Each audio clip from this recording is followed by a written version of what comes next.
Thank you for taking the time to chat today. I'm a big fan of the craft. I got my Nancy Funko here. Oh, yeah, cute. I love that.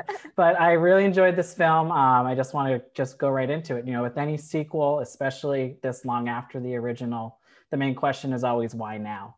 So what is it about the world we're living in today that makes us prime for a new version, a new iteration of the craft? I think girls in high school needs like an update, like a refresh. You know what I mean? Hopefully Cornova doesn't last forever.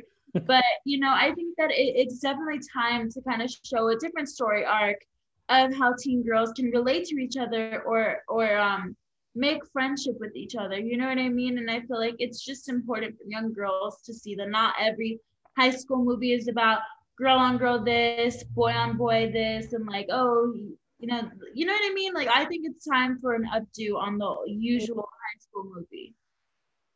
Yeah, I did like that it didn't really pit the four main girls against each other. There was another threat going on outside of it. I also really liked what it said about consent in 2020. I think that's a very important thing, and they do it in a very interesting way. So I don't know if any of you want to speak to that as well, but yeah, the consent. Yeah. I mean, like, yeah. I like instead of the original film.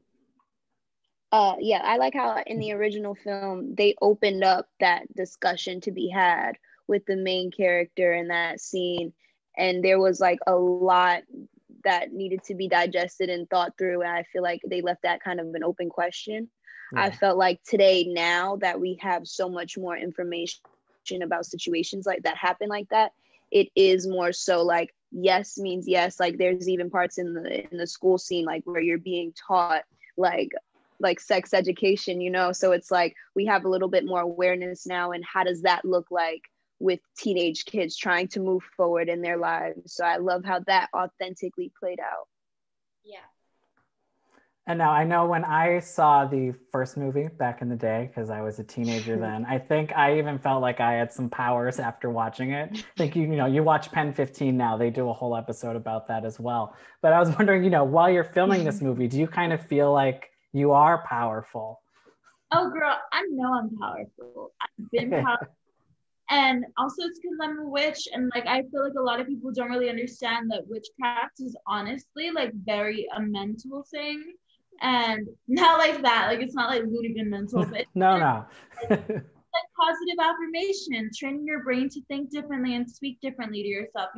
You are not your thoughts, you have thoughts. You are not your feelings, you have feelings. And like, yeah, I feel like everyone has powers. It just depends on how you approach it and how you look at it, Favorite pop culture witch, each of you? Marie from American Horror Story, love her. Emma Roberts, all day. I don't know if FK Nix is a witch, but she is quite witchy, so I'll take it. Is her name Melisandre from Game of Thrones? Yep.